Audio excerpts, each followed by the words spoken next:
આપણે પદ્મપુરાણના 68મા દિવસની કથાને આગળ વધારીએ.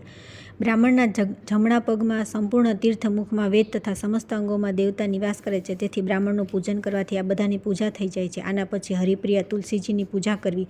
પ્રયાગમાં સ્નાન કરવાથી, કાશીમાં મૃત્યુથી અને વેદોના સ્વાધ્યાયથી જે ફળ પ્રાપ્ત થયા છે તે બધું ફળ તુલસીના પૂજનથી મળી જાય છે. તેથી એકાગ્રતાપૂર્વક નીચેના મંત્રથી તુલસીની પ્રદક્ષિણા અને નમસ્કાર કરવા. હરિપ્રિયા તુલસી, પૂર્વકાળમાં દેવતાઓએ તમને ઉત્પન્ન કર્યા અને મુનીશ્વરોએ તમારી પૂજા કરી. તમને વારંવાર નમસ્કાર છે. મારા બધા પાપ હરી લો. તુલસી પૂજન પછી વ્રત કરનાર ભક્તિમાન પુરુષ ચિત્તને એકાગ્ર કરીને ભગવાન વિષ્ણુની પૌરાણિક કથા સાંભળે તથા કથાવાચક વિદ્વાન બ્રાહ્મણ અથવા મુનિની પૂજા કરે. જે મનુષ્ય ભક્તિયુક્ત થઈને પૂર્વોક્ત સંપૂર્ણ વિધિઓનું સારી પેઠે પાલન કરે છે તે અંતમાં ભગવાન નારાયણના પરમધામમાં જાય છે. ત્યાર પછી આવે છે કાર્તિક વ્રતના નિયમ અને ઉદ્યાપનની વિધિ. નારદજી કહે છે કે હે રાજન, કાર્તિકનું વ્રત કરનાર પુરુષને માટે જે નિયમ બનાવવામાં આવ્યા છે તેને હું સંક્ષેપમાં વર્ણન કરું છું. ધ્યાનથી સાંભળો. અન્નદાન આપવું, ગાયોને ઘાસ નીરવું, વૈષ્ણવ પુરુષો સાથે વાર્તાલાપ કરવો અથવા બીજા દીવાને પ્રગટાવો અથવા તેજ કરવું, આ બધા કાર્યોમાં મનીષી પુરુષ ધર્મની પ્રાપ્તિ બતાવે છે. બુદ્ધિમાન પુરુષ બીજાનું અન્ન, બીજાની શૈયા, બીજાની નિંદા અને બીજાની સ્ત્રીનો સદા પરિત્યાગ કરે તથા કાર્તિકમાં તો આ બધા ત્યાગની વિશેષ રૂપે ચેષ્ટા કરે. અડદ, મધ, બોર, તજ તથા રાજમાસ વગેરે અન્ન કાર્તિકનું વ્રત કરનાર મનુષ્ય ન ખાવા જોઈએ. દાળ, તલનું તેલ, ભાવ દૂષિત તથા શબ્દ દૂષિત અન્નો પણ વ્રતથી પરિત્યાગ કરે. કાર્તિકનું વ્રત કરનાર પુરુષ દેવતા, વેદ, બીજ, ગુરુ, ગાયત્રી, વ્રતી, સ્ત્રી, રાજા તથા મહાપુરુષોની નિંદા ન કરે. બકરી, ગાય અને ભેંસના દૂધ સિવાય અન્ય કોઈ પશુઓની દૂધ વ્રતી માટે માંસ જેવું વર્જિત છે. બ્રાહ્મણના ખરીદેલા બધી પ્રકારના રસ, તાંબાના પાત્રમાં રાખેલું ગાયનું દૂધ, દહીં અને ઘી, ખાબોચિયાનું પાણી અને માત્ર પોતાના માટે જ બનાવેલું ભોજન, આ બધાને વિદ્વાનોએ માંસ તુલ્ય માન્યા છે. વ્રતીએ સદા બ્રહ્મચર્યનું પાલન, ભૂમિ પર શયન, પાતાળમાં ભોજન અને ચોથા પ્રહારમાં એકવાર ભોજન કરવું જોઈએ. કાર્તિકનું વ્રત કરનારે કાંદા, લસણ, હિંગ, ગાજર, મૂળા અને શાક ન ખાવા. દૂધી, રીંગણ, કોળું, કોઠું પણ ત્યાગ કરવો જોઈએ. વ્રતએ રજસ્વલાનો સ્પર્શ ન કરવો. મલેચ્છ, પતિત, વ્રતરહિત, બ્રાહ્મણદ્રોહી તથા વેદના અનધિકારી લોકો સાથે વાતચીત ન કરે. આવા લોકોની જે અન્ન પર દ્રષ્ટિ પડી હોય તે અન્ન પણ ન ખાવું. કાગડાનું ચાંચ, મારેલું સૂતકી, ઘરનું બનેલું, 2 વાર રાંધેલું તથા બળી ગયેલું અન્ન પણ વૈષ્ણવ વ્રતનું પાલન કરનારે ન ખાવું. જે કાર્તિકમાં તેલ નાખવું, ખાટલા પર સૂવું, બીજાનું અન્ન લેવું અને કાંસાના વાસણમાં ભોજન કરવાનું છોડી દે છે તેનું જ વ્રત પૂર્ણ થાય છે. વ્રતી પુરુષે દરેક વ્રતમાં સદા ઉપર જણાવેલી નિષિદ્ધ વસ્તુઓનો ત્યાગ કરવો અને યથાશક્તિ ભગવાન વિષ્ણુની પ્રસન્નતા માટે કચ્છ વગેરે વ્રતોનું અનુષ્ઠાન કરતા રહેવું. ગૃહસ્થ પુરુષે રવિવારના દિવસે આંબળાનું ફળ ખાવું નહીં. આ જ પ્રમાણે માઘ માસમાં વ્રતી પુરુષ ઉક્ત નિયમોનું પાલન કરે અને શ્રીહરિની સમીપ શાસ્ત્રવિહિત જાગરણ પણ કરે. યથાયોગ્ય નિયમમાં લાગેલા કાર્તિક વ્રત કરનાર મનુષ્યને જો યમદૂતો એ રીતે ભાગી જાય છે જેમ સિંહને જોઈને હાથી. ભગવાન વિષ્ણુના આ વ્રતને 100 યજ્ઞોથી પણ વધુ શ્રેષ્ઠ માનવું જોઈએ, કેમ કે યજ્ઞ કરનાર પુરુષ સ્વર્ગલોકમાં જાય છે અને કાર્તિકનું વ્રત કરનાર મનુષ્ય વૈકુંઠ ધામમાં જાય છે. આ પૃથ્વી પર ભોગ અને મોક્ષ પ્રદાન કરનારા જેટલા પણ ક્ષેત્ર છે તે બધા કાર્તિકનું વ્રત કરનાર પુરુષના શરીરમાં નિવાસ કરે છે. મન, વાણી, શરીર અને ક્રિયા દ્વારા થનારું જે પણ દુષ્કર્મ અથવા દુઃસ્વપ્ન હોય છે તે કાર્તિક વ્રત કરનાર પુરુષને જોઈને તત્કાળ નષ્ટ થઈ જાય છે. ઇન્દ્ર વગેરે દેવતાઓ ભગવાન વિષ્ણુની આજ્ઞાથી કાર્તિક વ્રત કરનારની રક્ષા કરે છે. જ્યાં સર્વ દ્વારા સન્માનિત વૈષ્ણવ વ્રતનું અનુષ્ઠાન કરનાર પુરુષ નિત્ય નિવાસ કરે છે ત્યાં ગ્રહ, ભૂત, પિશાચ વગેરે રહેતા નથી. હે રાજન, હવે હું કાર્તિક વ્રતના અનુષ્ઠાનમાં લાગેલા પુરુષને માટે ઉત્તમ ઉદ્યાપન વિધિનું સંક્ષેપમાં વર્ણન કરું છું. તમે એકાગ્રતાથી સાંભળો. વ્રતી પુરુષે કાર્તિક શુક્લ પક્ષની ચતુર્દશીએ વ્રતની પૂર્તિ તથા ભગવાન વિષ્ણુની પ્રસન્નતા માટે ઉદ્યાપન કરવું. તુલસીજીની ઉપર એક સુંદર મંડપ બનાવો જેમાં 4 દરવાજા હોય. તે મંડપમાં સુંદર કમાનો લગાવીને તેને ફૂલોના ચામરથી સુશોભિત કરવી. 4 દરવાજા પર માટીના 4 દ્વારપાલ, પુણ્યશીલ, સુશીલ, જય અને વિજયની સ્થાપના કરીને તે બધાનું પૂજન કરવું. તુલસીના મૂળ ભાગમાં વેદી પર સર્વતોભદ્ર મંડપ બનાવો જે 4 રંગો વડે અતિ સુંદર દેખાતો હોય. સર્વતોભદ્રની ઉપર પંચરત્નયુક્ત કળશની સ્થાપના કરવી. તેની ઉપર નાળિયેરનું પવિત્ર ફળ રાખવું. આ પ્રમાણે કળશ સ્થાપિત કરીને તેની ઉપર સમુદ્ર કન્યા લક્ષ્મીજીની સાથે શંખ, ચક્ર અને ગદા ધારણ કરનાર પીતાંબરધારી દેવેશ્વર વિષ્ણુની પૂજા કરી. સર્વતોભદ્ર મંડપના ઇન્દ્રાદિ લોકપાલોનું પણ પૂજન કરવું જોઈએ. ભગવાન દ્વાદશીએ શયનથી જ ઉઠ્યા. ત્રયોદશીએ દેવતાઓએ તેમના દર્શન કર્યા અને ચતુર્દશીએ સૌએ તેમની પૂજા કરી. તેથી આ સમયે પણ જે તિથિએ તેમની પૂજા કરવામાં આવે છે તે દિવસ શાંત અને શુદ્ધ ચિત્તે ભક્તિપૂર્વક ઉપવાસ કરવો જોઈએ તથા આચાર્યની આજ્ઞાથી દેવેશ્વર વિષ્ણુની સુવર્ણમયી પ્રતિમાનું ષોડોપચાર દ્વારા અનેક પ્રકારના ભક્ષ્ય ભોજ્ય પદાર્થ અર્પણ કરીને પૂજન કરવું જોઈએ. રાત્રિમાં ગીત અને વાદ્ય વગેરે માંગલિક ઉત્સવોની સાથે ભગવાનની સામે જાગરણ કરવું જોઈએ. જે ભગવાનની સામે જાગરણ વખતે ગીત ગાય છે તે 100 જન્મોના પાપોથી મુક્ત થઈ જાય છે. ભગવાન વિષ્ણુના નિમિત્તે જાગરણ સમયે ગીત વાદ્ય કરનાર તથા હાજર ગાયોનું દાન કરનારને સમાન ફળની પ્રાપ્તિ થાય છે. જે રાત્રિમાં વસુદેવની સમક્ષ જાગરણ કરતા ભગવાન વિષ્ણુના ચરિત્રોનો પાઠ કરીને વૈષ્ણવોનું મનોરંજન કરે છે તથા નકામી વાતો કરતા નથી તેને દરરોજ કોટી તીર્થોના સેવનનું ફળ મળે છે. રાત્રિ જાગરણ પછી પૂર્ણિમાએ પ્રાતઃકાળે યથાશક્તિ 30 અથવા એક સપત્નીક બ્રાહ્મણને ભોજન માટે નિમંત્રિત કરવા. તે દિવસે કરેલું દાન, હોમ અને જપ યક્ષય ફળ આપે છે. તેથી વ્રત કરનારે ખીર વગેરે દ્વારા બ્રાહ્મણોને સારી રીતે ભોજન કરાવો. અતો દેવા વગેરે 2 મંત્રોથી દેવાધિદેવ ભગવાન વિષ્ણુ તથા અન્ય દેવતાઓની પ્રસન્નતા માટે પૃથક તલ અને ખીરની આહુતિ આપવી. પછી યથાશક્તિ દક્ષિણા આપીને તેમને પ્રણામ કરવા. ત્યાર પછી ભગવાન વિષ્ણુ, દેવતાઓ તથા તુલસીનું ફરી પૂજન કરવું. કપિલા ગાયની વિધિપૂર્વક પૂજા કરવી અને વ્રતનો ઉપદેશ કરનાર સપત્નીક આચાર્યનું પણ વસ્ત્ર તથા આભૂષણો વગેરે દ્વારા પૂજન કરવું. અંતમાં બધા બ્રાહ્મણોએ ક્ષમા પ્રાર્થના કરવી. હે વિપ્રવરો, તમારા લોકોની કૃપાથી દેવેશ્વર ભગવાન વિષ્ણુ મારા પર સદા પ્રસન્ન રહે. મારા પૂર્વના જે પાપ હોય તે બધા આ વ્રતના પ્રભાવથી નષ્ટ થઈ જાય. દરરોજ ભગવાનના પૂજનથી મારા સર્વ મનોરથો સફળ થાય તથા આ શરીરનો અંત થાય ત્યારે હું અત્યંત દુર્લભ વૈકુંઠ ધામને પ્રાપ્ત કરું. આ પ્રમાણે ક્ષમાયાચના કરીને બ્રાહ્મણોને પ્રસન્ન કર્યા પછી તેમને વિદાય કરવાને ગાય સહિત ભગવાન વિષ્ણુની સોનાની પ્રતિમા આચાર્યને દાનમાં આપી. ત્યાર પછી ભક્ત પુરુષે સુહૃદો અને ગુરુજનો સાથે સ્વયં પણ ભોજન કરવું. કાર્તિક હોય કે માઘ બંને માટે આવી જ વિધિ છે. જે મનુષ્ય આ પ્રમાણે કાર્તિકના ઉત્તમ વ્રતનું પાલન કરે છે તે નિષ્પાપ અને મુક્ત થઈને ભગવાન વિષ્ણુનું સામીપ્ય પ્રાપ્ત કરે છે. સંપૂર્ણ વ્રતો, તીર્થો અને દાનોનું જ ફળ મળે છે. તે જ આ કાર્તિકનું વ્રત વિધિપૂર્વક પાલન કરવાથી મળે છે. જે કાર્તિક વ્રતનું અનુષ્ઠાન કરીને ભગવાન વિષ્ણુની ભક્તિમાં તત્પર થાય છે તે ધન્ય છે, તે સદા પૂજ્ય છે તથા તેમને ત્યાં જ સદા શુભ ફળોનો ઉદય થાય છે. શરીરમાં સ્થિત થયેલા પાપ તે મનુષ્યના ભયથી કાપી ઉઠે છે. એને પરસ્પર કહેવા લાગે છે કે અરે આ તો કાર્તિકનું વ્રત કરવા લાગ્યો, હવે અમે ક્યાં જઈશું. જે કાર્તિક વ્રતના આ નિયમોને ભક્તિપૂર્વક સાંભળે તથા વૈષ્ણવ પુરુષની આગળ તેનું વર્ણન કરે છે તે બંને ઉત્તમ વ્રત કરવાનું ફળ મેળવે છે અને તેમનું દર્શન કરવાથી પાપોનો નાશ થઈ જાય છે. નારદજી કહે છે કે હે રાજન, કાર્તિક વ્રતના ઉદ્યાપનમાં તુલસીના મૂળ પ્રદેશમાં ભગવાન વિષ્ણુની પૂજા કરવામાં આવે છે, કેમ કે તુલસી તેમના માટે અત્યંત પ્રીતિદાયક માનવામાં આવે છે. જેના ઘરમાં તુલસી વાવેલા હોય છે તેનું ઘર તીર્થ સ્વરૂપ છે. ત્યાં યમરાજા દૂતો જતા નથી. તુલસી વન સર્વ પાપોને હરનારું, પવિત્ર અને મનોવાંછિત ભોગોને આપનારું છે. જે શ્રેષ્ઠ લોકો તુલસી વાવે છે તે કદી યમરાજને જોતા નથી. નર્મદાના દર્શન, ગંગાનું સ્નાન તથા તુલસીવનની પાસે નિવાસ આ ત્રણેય એક સરખા છે. તુલસી રોપવા, તેની રક્ષા કરવી, તેને પાણી પાવું તથા તેના દર્શન અને સ્પર્શ કરવાથી તે મન, વાણી અને શરીર દ્વારા કરેલા સમસ્ત પાપોનો નાશ કરી નાખે છે. જે તુલસીની માંજરીઓથી ભગવાન વિષ્ણુ અને શિવની પૂજા કરે છે તેનો પુનર્જન્મ થતો નથી,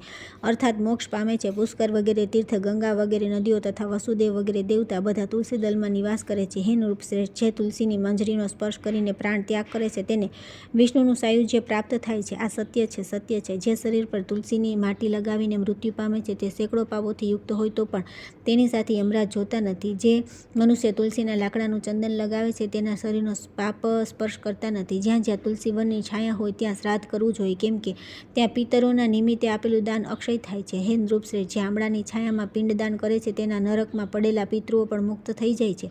જે મસ્તક પર, હાથમાં, મુખમાં તથા શરીરમાં અન્ય કોઈ અવયવમાં આમળાનું ફળ ધારણ કરે છે તેને સાક્ષાત શ્રીહરિનું સ્વરૂપ સમજવો જોઈએ.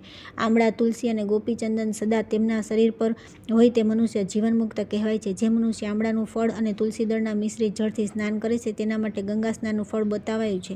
જે આમળાના પાન અને ફળથી દેવતાની પૂજા કરે છે તેને વિવિધ પ્રકારના સુવર્ણમય પુષ્પોથી પૂજા કરવાનું ફળ મળે છે. કાર્તિકમાં જ્યારે સૂર્ય તુલા રાશિ પર સ્થિત હોય તે સમયે બધા તીર્થો, મુનિ, દેવતા અને યક્ષ યજ્ઞ તે બધા આમળાના વૃક્ષોનો આશ્રય લઈને રહે છે. જે દ્વાદશીએ તુલસીના અને કાર્તિકમાં આમળાના પાન તોડે છે તે અત્યંત નિંદનીય નરકોમાં પડે છે. જ્યાં કાર્તિકમાં આમળાની છાયામાં બેસીને ભોજન કરે છે તેનું વર્ષભરનું અન્ન સંસર્ગજનિત દોષ દૂર થઈ જાય છે. જો મનુષ્ય કાર્તિકમાં આમળાના મૂળમાં ભગવાન શ્રી વિષ્ણુનું પૂજન કરે છે તેના દ્વારા સદા બધા ક્ષેત્રોમાં વિષ્ણુનું પૂજન સંપન્ન થઈ જાય છે. જેમ ભગવાન વિષ્ણુના મહિમાનું પૂરેપૂરું વર્ણન કરવું અસંભવ છે તે જ પ્રમાણે તુલસી અને આમળાનું મહાત્મ્ય વર્ણન થઈ શકે તેમ નથી.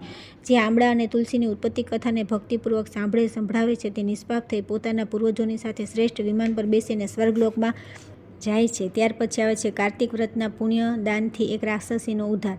રાજા પૃથુએ કહ્યું કે હે મુનિ શ્રેષ્ઠ, કાર્તિકનું વ્રત કરનાર પુરુષને માટે જે મહાન ફળની પ્રાપ્તિ બતાવાઈ છે તેનું વર્ણન કરો. આ વ્રતનું અનુષ્ઠાન કોણે કર્યું હતું? નારદજી બોલ્યા કે હે રાજન, પૂર્વકાળની વાત છે. શહ્ય પર્વત પર કરવીરપુરમાં ધર્મદત્ત નામના એક ધર્મજ્ઞ બ્રાહ્મણ રહેતા હતા, જે ભગવાન વિષ્ણુનું વ્રત કરનારા તથા વિષ્ણુ પૂજનમાં સર્વદા તત્પર રહેતા હતા. તેઓ દ્વાદશાક્ષર મંત્રના જપ કર્યા કરતા હતા. અતિથિઓનો સત્કાર તેમને વિશેષ પ્રિય હતો. એક દિવસ કાર્તિક માસમાં શ્રીહરિની સમીપ જાગરણ કરવા માટે તેઓ ભગવાનના મંદિર તરફ ચાલ્યા. તે સમયે એક પ્રહર રાત્રિ બાકી હતી. ભગવાનના પૂજનની સામગ્રી સાથે લઈને જઈ રહેલા બ્રાહ્મણે જોયું કે એક રાક્ષસી આવી રહી છે. તેનો અવાજ બહુ બિહામણો હતો. વાંકી ચૂકી દાઢો, લાંબી જીભ, ઊંડી ઊંડી લાલ લાલ આંખો, નગ્ન શરીર, લાંબા લાંબા હોઠ અને ધરધર અવાજ આ જ તેની આકૃતિ હતી. તેને જોઈને બ્રાહ્મણ દેવતા ધ્રુજી ઉઠ્યા. સંપૂર્ણ શરીર કાંપવા લાગ્યું. તેમણે સાહસ કરીને પૂજાની સામગ્રી અને જળનો તે રાક્ષસી પર પ્રહાર કર્યો. હરિનામનું સ્મરણ કરીને તુલસીદળ મિશ્રિત જળ તેના પર છાંટ્યું. તેના કારણે તેનું સંપૂર્ણ પાતક નષ્ટ થઈ ગયું. હવે તેને પોતાના પૂર્વજન્મના કર્મોના પરિણામે પ્રાપ્ત થયેલી આ દુર્દશાનું સ્મરણ થઈ આવ્યું. તેણે બ્રાહ્મણને દંડવત પ્રણામ કર્યા અને આ પ્રમાણે કહ્યું કે હે બ્રહ્મન, હું પૂર્વજન્મમાં કર્મોના દુષ્પરિણામને લીધે આ દશાને પ્રાપ્ત થઈ છું. હવે મારી ઉત્તમ ગતિ કઈ રીતે થશે? રાક્ષસીને આ પોતાની આગળ પ્રણામ કરતી તથા પૂર્વજન્મનું કર્મનું વર્ણન કરતી જોઈને બ્રાહ્મણને ભારે આશ્ચર્ય થયું. તેઓ તેને આ પ્રમાણે બોલ્યા કે કયા કર્મના કારણે તારી આ દશા થઈ છે? ક્યાંથી આવી છો?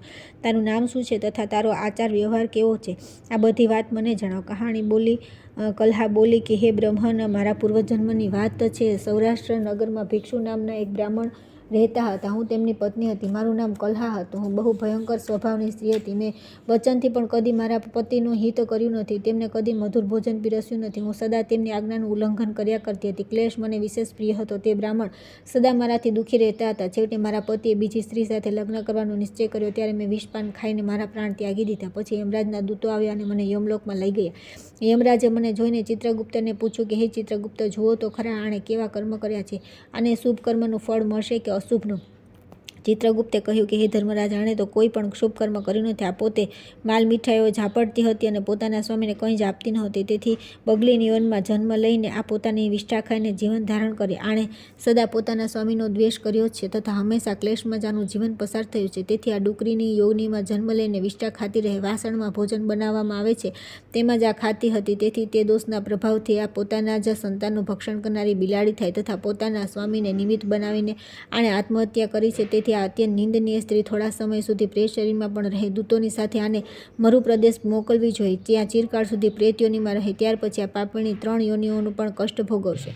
કલ્હા કહે છે કે હે વિપ્રવર, હું તે જ પાપણી કલ્હા છું. પ્રેત યોનિમાં મારા 500 વર્ષ વ્યતીત થઈ ગયા. હું સદા પોતાના કર્મથી દુઃખી તથા ભૂખ વ્યાસથી વ્યથિત રહ્યા કરું છું. એક દિવસ ભૂખથી પીડિત થઈને મેં એક વેશ્યાના શરીરમાં પ્રવેશ કર્યો અને તેની સાથે દક્ષિણ દેશમાં કૃષ્ણા અને વેણીના સંગમ પર આવીને જેવી સંગમના કિનારે ઊભી રહી તે જ સમયે તે વેશ્યા શરીરમાંથી ભગવાન શિવ અને વિષ્ણુના પાર્ષદ નીકળ્યા. તેમણે મને બળપૂર્વક દૂર ભગાડી દીધી. હે દ્વિશ્રેષ્ઠ, ત્યારથી હું ભૂખનું કષ્ટ સહન કરતી રહીને આમ તેમ ઘૂમી રહી હતી. એ દરમિયાન તમારા પર મારી દ્રષ્ટિ પડી. તમારા હાથમાંથી તુલસીદલ મિશ્રિત જળનો સંસર્ગ પ્રાપ્ત કરીને હવે મારા પાપ નષ્ટ થઈ ગયા છે. હે વિપ્રવર, મારા પર કૃપા કરીને મને જણાવો કે હું આ પ્રેત શરીરની અને ભવિષ્યમાં પ્રાપ્ત થનારી ભયંકર યોનિથી કઈ રીતે મુક્ત થઈશ? નારદજી કહે છે કે કલ્હાના આ વચન સાંભળીને દ્વિજશ્રેષ્ઠ ધર્મદત્તને તેના કર્મોના પરિણામનો વિચાર કરીને બહુ આશ્ચર્ય અને દુઃખ થયું. તેની ચિંતા જોઈને તેમનું હૃદય કરુણાથી પીગળી ગયું. તેઓ બોલ્યા કે ધર્મદત્તે કહ્યું કે તીર્થ, દાન અને વ્રત વગેરે શુભ સાધનો દ્વારા પાપ નષ્ટ થાય છે, પરંતુ તમે આ સમયે પ્રેતના શરીરમાં છો, તેથી તે શુભ કર્મમાં તમારો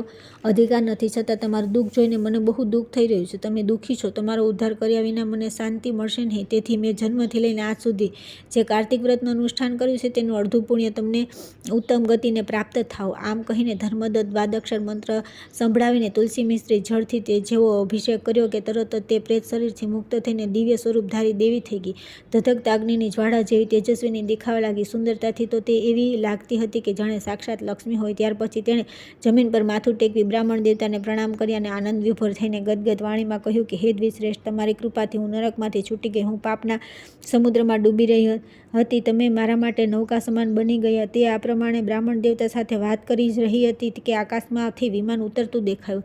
તે વિષ્ણુ જેવું રૂપ ધારણ કરનાર પાર્ષદો સાથે હતું. પાસે આવતા વિમાનના દ્વાર પર ઊભેલા રહેલા પુણ્યશીલ અને સુશીલ નામના પાર્ષદોએ તે દેવીને વિમાન પર ચડાવી લીધી. તે સમયે વિમાનને જોઈને ધર્મદત્તને ભારે આશ્ચર્ય થયું. તેમણે વિષ્ણુ રૂપધારી પાર્ષદોના દર્શન કરીને તેમને સાષ્ટાંગ પ્રણામ કર્યા. બ્રાહ્મણને પ્રણામ કરતા જોઈને પુણ્યશીલ અને સુશીલે તેમને ઊભા કર્યા અને તેમની પ્રશંસા કરતા આ પ્રમાણે ધર્મયુક્ત વચન કહ્યા.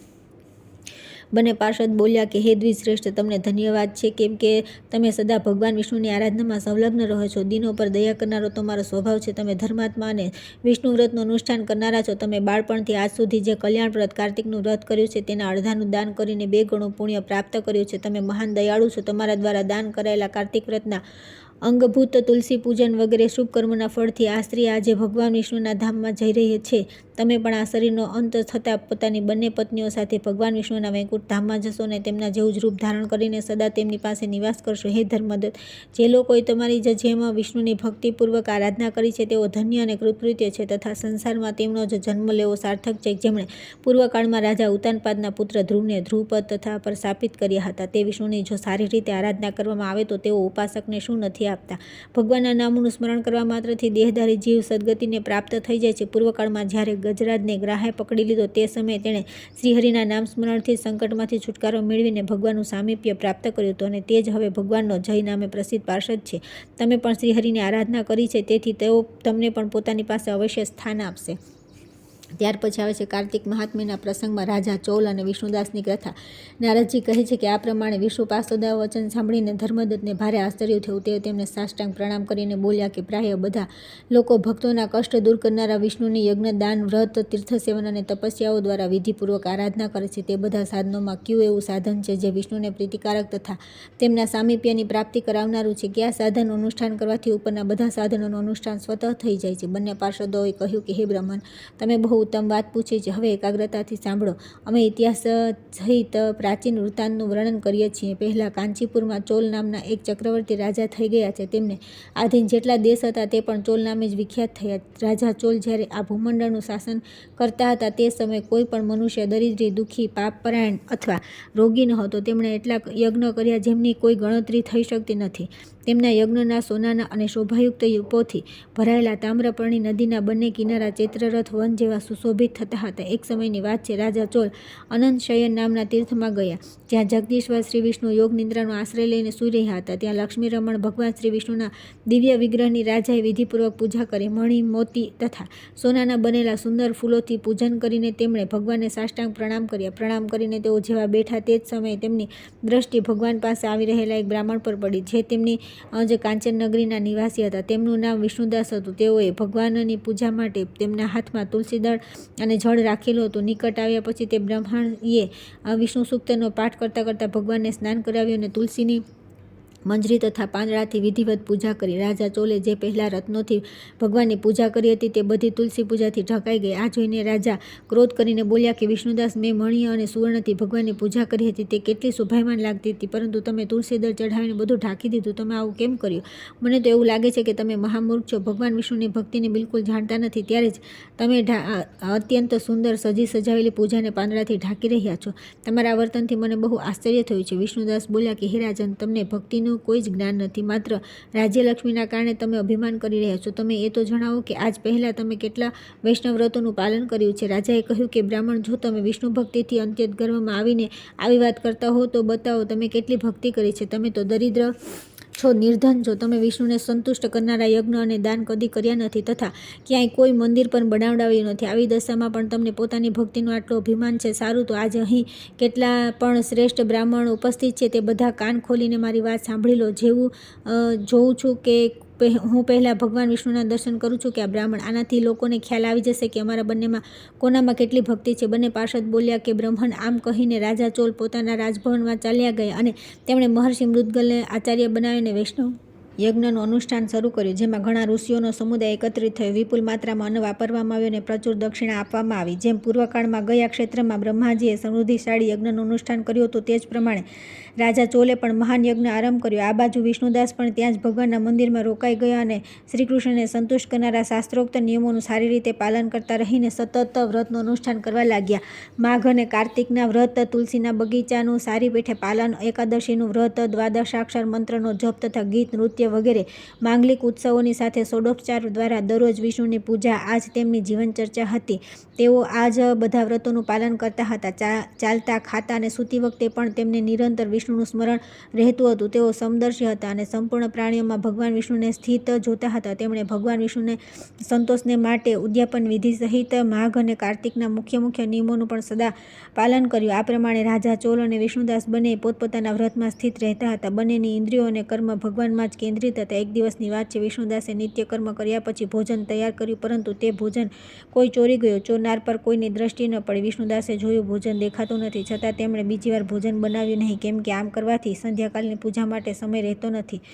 તેથી દરરોજ નિયમનો ભંગ થઈ જવાનો ભય હતો. બીજા દિવસે તે જ સમયે ભોજન બનાવીને તેઓ જેવા ભગવાન વિષ્ણુને ભોગ ધરવા માટે ગયા, તે જ સમયે કોઈ આવીને બધું ભોજન લઈ ગયું. આ પ્રમાણે સતત 7 દિવસ સુધી કોઈ આવીને તેમના ભોજનનું અપહરણ કરતું રહ્યું. આનાથી વિષ્ણુદાસને બહુ આશ્ચર્ય થયું. તેઓ મનમાં જ આ પ્રમાણે વિચાર કરવા લાગ્યા કે અરે, આ કોણ દરરોજ આવીને મારી રસોઈ ચોરીને લઈ જાય છે? હું ક્ષેત્ર સંન્યાસ લઈ ચૂક્યો છું, તેથી હવે કોઈ રીતે આ સ્થાનનો પરિત્યાગ કરી શકું નહીં. જો બીજી વાર બનાવીને ભોજન કરું તો સાયંકાળની આ પૂજા કઈ રીતે છોડી દો? કોઈ પણ પ્રકારનું ભોજન બનાવીને હું તરત ભોજન તો કરીશ નહીં, કેમ કે જ્યાં સુધી સંપૂર્ણ સામગ્રી ભગવાન વિષ્ણુને નિવેદન ન કરી લઉં ત્યાં સુધી હું ભોજન કરતો નથી. દરરોજ ઉપવાસ કરવાથી હું આ વ્રતની સમાપ્તિ સુધી જીવિત કઈ રીતે રહી શકીશ? સારું, આજે હું રસોઈની સારી પેઠે રક્ષા કરીશ. આવું વિચારીને ભોજન બનાવ્યા પછી તેઓ ત્યાં જ ક્યાંક છુપાઈને ઊભા રહ્યા. એટલામાં એક ચાંડાલ દેખાયો, જે રસોઈનું અન્ન ચોરી જવા માટે તૈયાર ઊભો હતો. ભૂખના કારણે તેનું શરીર દુર્બળ થઈ ગયું હતું. મુખ પર દીનતા છવાઈ ગઈ હતી. શરીરમાં હાડ અને ચામ સિવાય કંઈ ન હતું. તેને જોઈને શ્રેષ્ઠ બ્રાહ્મણ વિષ્ણુદાસનું હૃદય કરુણાથી વ્યથિત થઈ ઉઠ્યું. તેમણે ભોજન લઈ જઈને રહેલા ચાંડાળ પર દ્રષ્ટિ નાખી અને કહ્યું કે ભાઈ, જરા ઊભા રહો. રૂખું સૂખું કેમ ખાવ છો? આ ઘી તો લઈ લો. આ પ્રમાણે બોલતા વિપ્રવર વિષ્ણુદાસને આવતા જોઈને ચાંડાલને બહુ વેગથી ભાગ્યો અને ભયથી મૂર્છિત થઈને પડ્યો. ચાંડાળને ભયભીત અને મૂર્છિત જોઈને દ્વિજવર વિષ્ણુદાસ વેગથી ચાલીને તેની પાસે પહોંચ્યો અને કરુણાવશ પોતાના વસ્ત્રના છેડાથી તેને હવા નાખવા લાગ્યો. ત્યાર પછી જ્યારે તેને ચેતન આવતા તે ઊભો થયો, ત્યારે વિષ્ણુદાસે જોયું કે તે ચાંડાળ નહોતો, સાક્ષાત ભગવાન નારાયણ જ શંખ, ચક્ર અને ગદા ધારણ કરીને ઊભા હતા. કમરમાં પિતાંબર, 4 ભુજાઓ, હૃદયમાં શ્રીવત્સનું ચિહ્ન તથા મસ્તક પર મુગટ શોભી રહ્યો હતો. અળસીના ફૂલની જેમ શ્યામ સુંદર શરીર અને કૌસ્તુભમણીની ઝગમગતા વક્ષસ્થળની અપૂર્વ શોભા થઈ હતી. પોતાના પ્રભુને પ્રત્યક્ષ જોઈને દ્વિજ શ્રેષ્ઠ વિષ્ણુદાસ સાત્વિક ભાવોને વશુભિત થઈને તેઓ સ્તુતિ અને નમસ્કાર કરવામાં પણ સમર્થ ન થઈ શક્યા. તે સમયે ત્યાં ઇન્દ્ર વગેરે દેવતા પણ આવી પહોંચ્યા. ગંધર્વ અને અપ્સરાઓ ગાવા અને નાચવા લાગ્યા. તે સ્થાન સેંકડો વિમાનોથી ભરાઈ ગયું અને દેવર્ષિઓના સમુદાયથી સુશોભિત થવા લાગ્યું. ચારે બાજુ ગીત વાદ્યોનો ધ્વનિ છવાઈ ગયો. ત્યારે ભગવાન વિષ્ણુએ સાત્વિક વ્રતનું પાલન કરનારા પોતાના ભક્ત વિષ્ણુદાસને છાતીએ લગાવી લીધા.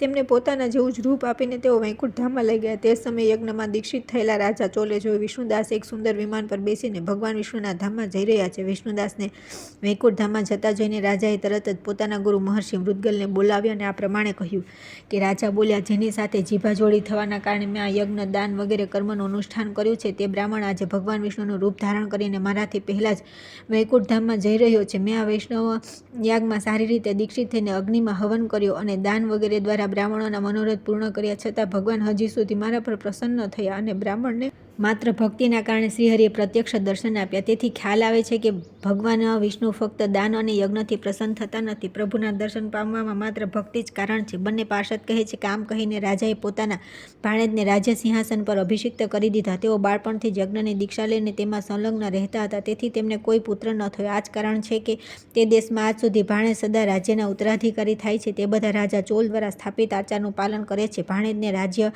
આપ્યા પછી રાજા યજ્ઞશાળામાં ગઈને યજ્ઞકુંડની સામે ઊભા રહીને વિષ્ણુને સંબોધિત કરીને 3 વાર ઉચ્ચ સ્વરે નીચેનું વચન બોલ્યા કે ભગવાન વિષ્ણુ, તમે મને મન, વાણી, શરીર અને ક્રિયા દ્વારા સ્થિર ભક્તિ આપો. આમ કહીને તેઓ બધાની સામે અગ્નિકુંડમાં કૂદી પડ્યા. તે સમયે મૃદગલ મુનિએ ક્રોધિત થઈને પોતાની શિખા ઉખાડી નાખી. ત્યારથી આજ સુધી તે ગોત્રમાં ઉત્પન્ન થનાર સમસ્ત મુદગલ બ્રાહ્મણ શિખા રાખતા નથી. રાજા જેવા અગ્નિકુંડમાં કૂદી પડ્યા તે જ સમયે ભક્તવત્સલ ભગવાન વિષ્ણુ પ્રગટ થઈ ગયા અને તેમને રાજાને છાતીએ લગાવીને એક શ્રેષ્ઠ વિમાન પર બેસાડ્યા. પછી પોતાના જેવું જ રૂપ આપી તે દેવેશ્વર દેવતાઓ સહિત સહિત વૈકુંઠ ધામમાં જવા પ્રસ્થાન કર્યું.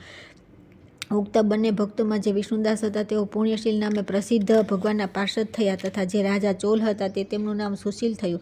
અમે તે જ બંને છીએ. લક્ષ્મીજીના પ્રિયતમ શ્રીહરિએ અમને પોતાના જેવું રૂપ આપીને પોતાના દ્વારપાલ બનાવી લીધા છે. તેથી હે ધર્મજ્ઞ બ્રાહ્મણ, તમે પણ સદા ભગવાન વિષ્ણુના વ્રતમાં સ્થિત રહો. માત્સર્ય અને દંભનો પરિત્યાગ કરીને સર્વત્ર સમાન દ્રષ્ટિ રાખો. તુલા, મકર અને મેષની સંક્રાંતિમાં સદા પ્રાતઃ સ્નાન કરો. એકાદશીનું વ્રત નિયમિત કરો અને તુલસીવનની રક્ષા કરતા રહો. બ્રાહ્મણો, ગાયો અને વૈષ્ણવની સદા સેવા કરો. મસૂર, કાંજી અને રીંગણ ખાવાનું છોડી દો. હે ધર્મદાતા, આ પ્રમાણે કરવાથી તમે પણ શરીર છૂટ્યા બાદ શ્રી વિષ્ણુના પરમપદને પ્રાપ્ત કરશો. જેમ અમે લોકો ભગવાનની ભક્તિથી જ તેમને પ્રાપ્ત કર્યા છે તે જ પ્રમાણે તમે પણ તેમને પ્રાપ્ત કરી લેશો. તમે જન્મથી આજ સુધી શ્રી વિષ્ણુને સંતુષ્ટ કરનારું આ વ્રત કર્યું છે, તેનાથી યજ્ઞ, દાન અને તીર્થ પણ મોટા નથી. હે વિપ્રવર, તમે ધન્ય છો, કેમ કે તમે જગતગુરુ ભગવાન શ્રી વિષ્ણુને પ્રસન્ન કરવાવાળા આ વ્રતનું અનુષ્ઠાન કર્યું છે, જેના એક ભાગનું પુણ્ય પ્રાપ્ત કરીને પ્રેતયોનીમાં પડેલા કલહા મુક્તિ થઈ ગઈ. હવે અમે તેને ભગવાન વિષ્ણુના ધામમાં લઈ જઈ રહ્યા છીએ. નારદજી કહે છે કે હે રાજન, આ પ્રમાણે વિમાન પર બેઠેલા વિષ્ણુના દૂતોએ ધર્મદૂતને ઉપદેશ આપીને કલહાની સાથે વૈકુંઠમાં ચાલ્યા ગયા. ત્યાર પછી ધર્મદત્ત પણ પૂર્ણ વિશ્વાસ સાથે આ વ્રત કરતા રહ્યા અને શરીરનો અંત થતાં પોતાની બંને પત્નીઓ સાથે તેઓ ભગવાનના ધામમાં ચાલ્યા ગયા. જે પુરુષ આ પ્રાચીન ઇતિહાસને સાંભળે છે અને સંભળાવે છે તે જગતગુરુ ભગવાનની કૃપાથી એમનું સાનિધ્ય પ્રાપ્ત કરાવનારી ઉત્તમ ગતિને પ્રાપ્ત કરે છે. ત્યાર પછી આવે છે પુણ્યાત્માઓના સંસર્ગથી પુણ્યની પ્રાપ્તિના પ્રસંગમાં ધનેશ્વર બ્રાહ્મણની કથા. ભગવાન શ્રી કૃષ્ણ કહે છે કે હે પ્રિય, આ કથા સાંભળીને રાજા પૃથુના મનમાં બહુ આશ્ચર્ય થયું. તેમણે ભક્તિપૂર્વક દેવર્ષિ નારદની પૂજા કરીને તેમને વિદાય કર્યા. તેથી માઘ સ્નાન, કાર્તિક સ્નાન તથા એકાદશી આ ત્રણેય વ્રત મને બહુ પ્રિય છે. વનસ્પતિઓમાં તુલસી, મહિનાઓમાં કાર્તિક, તિથિઓમાં એકાદશી તથા પુણ્યક્ષેત્રમાં દ્વારકાપુરી મને વિશેષ પ્રિય છે. જે પોતાની ઇન્દ્રિયોને સંયમમાં રાખીને આ બધાનું સેવન કરે છે તે મને બહુ જ પ્રિય છે. યજ્ઞ વગેરે દ્વારા પણ મારો કોઈ આવો પ્રિય થઈ શકતો નથી, જેવો કે પૂર્વોક્ત ચારેયના સેવનથી થાય છે. સત્યભામા બોલ્યા કે હે નાથ, તમે મને જે કથા સંભળાવી છે તે બહુ આશ્ચર્યમાં નાખનારી છે, કેમ કે કલહા બીજાના આપેલા પુણ્યથી મુક્તિ પામી ગઈ. આ કાર્તિક માસનો આવો પ્રભાવ છે અને એ તમને એટલો પ્રિય છે કે એમાં કરેલા સ્નાન દાનથી કલહાના પતિદ્રોહ વગેરે દોષ પણ નષ્ટ થઈ ગયા. હે પ્રભુ, જે બીજાનું કરેલું પુણ્ય છે તે તેના આપવાથી તો મળી જાય છે, પરંતુ આપ્યા વિનાનું પુણ્ય મનુષ્ય કયા માર્ગથી પ્રાપ્ત કરી શકે છે? ભગવાન શ્રી કૃષ્ણે કહ્યું કે હે પ્રિય, સતયુગ, ત્રેતાયુગ અને દ્વાપરમાં દેશ, ગ્રામ અને કુળ પણ મનુષ્ય કરેલા પુણ્ય અને પાપના ભાગી થાય છે, પરંતુ કળિયુગમાં માત્ર કર્તાને જ પુણ્ય અને પાપનું ફળ ભોગવવું પડશે. ભણાવવાથી, યજ્ઞ કરાવવાથી અથવા એક પંગતમાં બેસીને ભોજન કરવાથી પણ મનુષ્ય બીજાના પાપ પુણ્યનો ચોથો ભાગરૂપ પરોક્ષ રૂપે પ્રાપ્ત કરી લે છે. એક આસન પર બેસવાથી, એક વાહન પર જવાથી, શ્વાસનો સ્પર્શ કરવાથી અને પરસ્પર શરીર અડકી જવાથી પણ અવશ્ય પુણ્ય પાપના છઠ્ઠા અંશનો ભાગી બનવું પડે છે. સ્પર્શ કરવાથી, વાતચીત કરવાથી તથા બીજાની સ્તુતિ કરવાથી પણ મનુષ્ય પુણ્ય પાપના દશાંશને ગ્રહણ કરે છે. જોવાથી, નામ સાંભળવાથી તથા મન દ્વારા ચિંતન કરવાથી બીજા પુણ્ય પાપનો સોમો ભાગ પ્રાપ્ત થાય છે. જે બીજાની નિંદા કરે, ચાંડી કરે અને તેને ધિક્કારે છે તે તેના કરેલા પાતકને સ્વયં લઈને બદલામાં પોતાના પુણ્યને આપે છે. એક પંગતમાં બેસીને ભોજન કરવાવાળા લોકોમાંથી જે કોઈ પીરસવામાં છોડી દે તેના પુણ્યનો છઠ્ઠો ભાગ તે છોડી દેધેલ વ્યક્તિને મળી જાય છે. જે સ્નાન અને સંધ્યા વગેરે કરતાં કોઈનો સ્પર્શ કરે અથવા તેનાથી વાતચીત કરે છે તેને પોતાના કર્મજનિત પુણ્યનો છઠ્ઠો અંશ તે વ્યક્તિને આપી દે છે. જે ધર્મના ઉદ્દેશ્યથી બીજા મનુષ્ય પાસે ધનની યાચના કરે છે તેના પુણ્યકર્મનું ફળ ધન આપનાર વ્યક્તિને મળે છે. જે બીજાનું ધન ચોરીને પુણ્યકર્મ કરે છે તેનું ફળ ધનીને જ મળે છે, કર્મ કરનારને નહીં. જે મનુષ્ય બીજાનું ઋણ ચૂકવ્યા વિના જ મરી જાય છે તેના પુણ્યને ધનવાન મનુષ્ય પોતાના ધનાનુસાર વહેંચી લે છે. કર્મ કરવાની સલાહ આપનાર, અનુમોદન કરનાર, સામગ્રી ભેગી કરનાર તથા બળથી સહાયતા કરનાર પુરુષ પણ પાપ પુણ્યના છઠ્ઠા અંશને પ્રાપ્ત કરી લે છે. રાજા પોતાની પ્રજાથી, ગુરુ શિષ્યથી, પતિ પોતાની પત્નીથી અને પિતા પોતાના પુત્રથી તેમના પાપ પુણ્યનો છઠ્ઠો અંશ પ્રાપ્ત કરી લે છે. સ્ત્રી પણ સદા પોતાના પતિના મન અનુસાર ચાલે અને સદા તેને સંતોષ આપનારી હોય તો તે પતિના પુણ્યનો અડધો ભાગ પ્રાપ્ત કરે છે. સ્વયં ધન આપીને પોતાના પુત્ર કે નોકર સિવાય કોઈ પણ બીજાના હાથે દાન કરાવનાર પુરુષના પુણ્યકર્મના છઠ્ઠા ભાગને કરતા લઈ લે છે. વૃત્તિ આપનાર પુરુષ મૃતભોગીનો પુણ્યનો છઠ્ઠો અંશ લઈ લે છે, પરંતુ જો તેના બદલામાં જાણે પોતાની કે બીજાની સેવા ન કરાવી હોય ત્યારે તેને લેવાનો અધિકાર હોય છે. આ પ્રમાણે બીજાના કરેલા પુણ્ય અને પાપ આપ્યા વિના પણ સદા આવતા જતા રહે છે. આ વિષયમાં એક પ્રાચીન ઇતિહાસ છે, બહુ જ ઉત્તમ અને પુણ્યમય બુદ્ધિ પ્રદાન કરનારો છે. તે સાંભળો. પૂર્વકાળની વાત છે. અવંતીપુરીમાં ધનેશ્વર નામનો એક બ્રાહ્મણ રહેતો હતો. તે બ્રાહ્મણ ઉચિત કર્મથી ભ્રષ્ટ, પાપપરાયણ અને અવળી બુદ્ધિનો હતો. રસ, કંબલ અને ચામડું વગેરે વેચીને તથા અસત્ય બોલીને તે આજીવિકા ચલાવતો હતો. તેનું મન ચોરી, વેશ્યાગમન, મદિરાપાન અને જુગાર વગેરેમાં સદા આસક્ત રહેતું હતું. એકવાર તે ખરીદ વેચાણના કામથી દેશ દેશાંતરમાં ભ્રમણ કરતો રહીને મહિસ્મતીપુરીમાં આવી પહોંચ્યો. જેના કિલ્લાને અડીને વહેનારી પાપનાશીની નર્મદા સદા સુશોભિત રહે છે. ત્યાં કાર્તિક વ્રત કરવાવાળા ઘણા લોકો અનેક ગામોમાંથી સ્નાન કરવા માટે આવ્યા હતા. ધનેશ્વરે તે બધાને જોયા. કેટલાય બ્રાહ્મણ સ્નાન કરીને યજ્ઞ તથા દેવપૂજામાં વ્યસ્ત હતા. કેટલાક લોકો પુરાણોના પાઠ કરતા હતા અને કેટલાક સાંભળતા હતા. કેટલાક ભક્તો નાચ ગાન દાન અને વાદ્ય દ્વારા ભગવાન વિષ્ણુની સ્તુતિમાં સંલગ્ન હતા. ધનેશ્વર દરરોજ ફરી ફરીને વૈષ્ણવોના દર્શન સ્પર્શ તથા તેમની વાતચીત કરતો હતો. તેના કારણે તેને વિષ્ણુના નામ સાંભળવાનો શુભ અવસર મળતો. આ પ્રમાણે તે 1 મહિનો ત્યાં રહ્યો. કાર્તિક વ્રતના ઉદ્યાપનમાં ભક્ત પુરુષોએ જે હરિના સાનિધ્યમાં જાગરણ કર્યું તે પણ તેણે જોયું. ત્યાર પછી પૂર્ણિમાએ વ્રત કરનાર મનુષ્યોએ જે બ્રાહ્મણો અને ગાયોનું પૂજન વગેરે કર્યું તથા દક્ષિણા અને ભોજન વગેરે આપ્યા તે બધાનું પણ તેણે અવલોકન કર્યું. ત્યાર પછી સૂર્યાસ્તના સમયે શ્રી શંકરજીની પ્રસન્નતા માટે જે દીપોત્સવની વિધિ કરવામાં આવી તેના પર પણ ધનેશ્વરની દ્રષ્ટિ પડી. તે તિથિએ ભગવાન શંકર 3 પુત્રોનું દોહન કર્યું. તેથી ભક્ત પુરુષે તે દિવસોમાં દીપોત્સવનો મહાન ઉત્સવ કરે છે. જે મારામાં અને શિવજીમાં ભેદ કરે છે તેના બધા પુણ્યકર્મો નિષ્ફળ થઈ જાય છે. એમાં લેશ પણ સંદેહ નથી. ધનેશ્વર નર્મદાના તટ પર નૃત્ય વગેરે જોતા ફરી રહ્યો હતો. દરમિયાન એક કાળા સર્પ તેને દંશ માર્યો. તે વ્યાકુળ થઈને પૃથ્વી પર પડી ગયો. તેને પડી ગયેલ જોઈને ઘણા લોકોએ તેને ચારે બાજુથી ઘેરી લીધો અને તુલસી મિશ્રિત જળનો તેના મુખ પર છંટકાવ કર્યો. દેહ ત્યાગ બાદ યમરાજ દૂતોએ ધનેશ્વરને બાંધ્યો અને તેને યમપુરીમાં લઈ ગયા. ચિત્રગુપ્તે ધનેશ્વરને જોઈને બહુ ધમકાવ્યો અને તેણે બળપણથી લઈને મૃત્યુ સુધી જેટલા દુષ્કર્મ કર્યા હતા તે બધા તેમણે યમરાજને કહ્યા. ચિત્રગુપ્ત બોલ્યા કે હે પ્રભુ, બાળપણથી લઈને મૃત્યુ પર્યંત આનું કોઈ પુણ્ય દેખાતું નથી. આ દુષ્ટ માત્ર પાપનું મૂર્તિમાન સ્વરૂપ છે. તેથી આને કલ્પ સુધી નરકમાં નાખવામાં આવે છે. યમરાજ બોલ્યા કે પ્રેતરાજ, માત્ર પાપ પરાયણ આ દુષ્ટને મૃતગરોથી મારતા મારતા લઈ જાઓ અને તરત કુંભીપાકમાં નાખી દો. યમરાજની આજ્ઞા મળતા પ્રેતરાજ પાપી ધનેશ્વરને લઈ ગયો. મૃતગરોના મારથી તેનું માથું ફાટી ગયું. કુંભીપાકમાં તેલ ઉકળવાનો ખળખળ અવાજ થઈ રહ્યો હતો. પ્રેતરાજે તેને તરત તેમાં નાખી દીધો. તે જેવો કુંભીપાકમાં પડ્યો ત્યાં તરત તેનું તેલ ઠંડુ થઈ ગયું. જેમ પૂર્વકાળમાં ભક્ત પ્રહલાદને નાખવાથી દૈત્યો સળગાવેલો અગ્નિ બુઝાઈ ગયો હતો. આ મોટા આશ્ચર્યની વાત જોઈને પ્રેતરાજને ભારે આશ્ચર્ય થયું. તેણે તરત આવીને બધી વાત યમરાજને કહી. પ્રેતરાજની વાત સાંભળીને યમરાજે કહ્યું કે અરે, આ કેવી ઘટના છે. પછી તેને સાથે લઈને તેઓ તે સ્થાન પર આવ્યા અને તે ઘટના પર વિચાર કરવા લાગ્યા. એટલામાં દેવર્ષિ નારદ હસતા હસતા બહુ જ ઉતાવળે ત્યાં આવ્યા. યમરાજે સારી પેઠે તેમનું પૂજન કર્યું. તેમને મળીને દેવર્ષિ નારદજી આ પ્રમાણે કહ્યું. નારદજી બોલ્યા કે હે સૂર્યનંદન, આ નરક ભોગવવાને યોગ્ય નથી.